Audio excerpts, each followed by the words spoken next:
All right, cool. All right, yo, come on. Okay.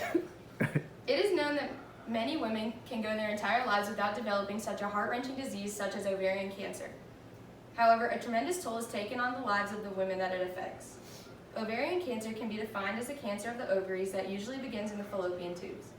It has been estimated in 2019 that there will be about 22,530 women who receive a diagnosis of ovarian cancer and about 13,980 women who will die from it.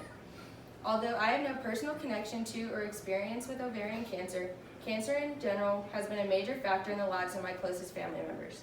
Therefore, I have developed a better understanding of how difficult it can be to detect, treat, and live with cancer.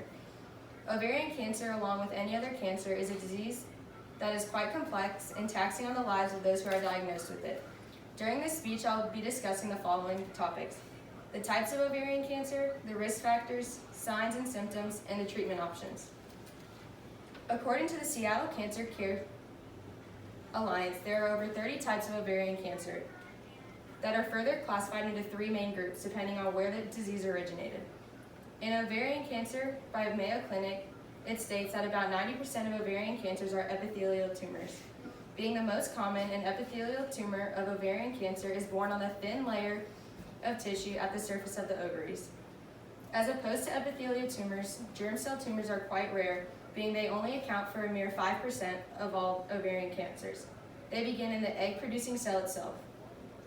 Both Mayo Clinic and the Seattle Cancer Care Alliance have written that these rare tumors are a popular occurrence in the younger women that are diagnosed with ovarian cancer. High survival rates are also common amidst this group. The last group is the sex cord stromal tissues. The tissues that contain the male or female hormone producing cells is where the stromal ovarian cancer is derived. Still being a rare tumor in ovarian cancer, stromal cells only account for 5% as well. The progression of this type of cancer is more slowly moving and less aggressive. It is always important to know the risk factors and understand the signs and symptoms of any disease. It is quite clear that the most important risk factor of any disease would be a frequent occurrence of that disease in one family history.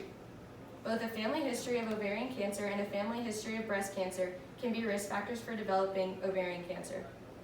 The risk for developing the most common type of ovarian cancer, which we have already named as the epithelial tumor, increases as one ages. Cancer of the ovary mainly affects women after menopause, according to Medical Symptoms, a visual guide by Dawson. After reading this, it was easy to conclude that women in the age span of 50 to 70 are at an increased risk of developing ovarian cancer as opposed to the younger spectrum of women. Symptoms of ovarian cancer are difficult to detect early because of their similarity to symptoms and other common circumstances everybody undergoes from day to day. It has been known for quite some time now as a silent killer because it was not found until it had been widespread to other areas in the body, making it harder to treat. According to the American Cancer Center Society, a few signs of ovarian cancer include the following: bloating, pelvic or abdominal pain, trouble eating, and difficulty with urination.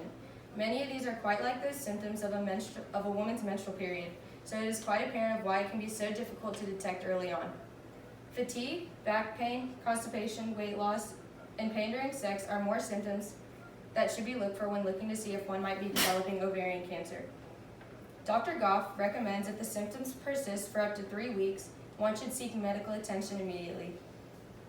There is a myriad of treatment options for those patients with ovarian cancer, but the 2 most accurate and popular are chemotherapy and surgical procedures.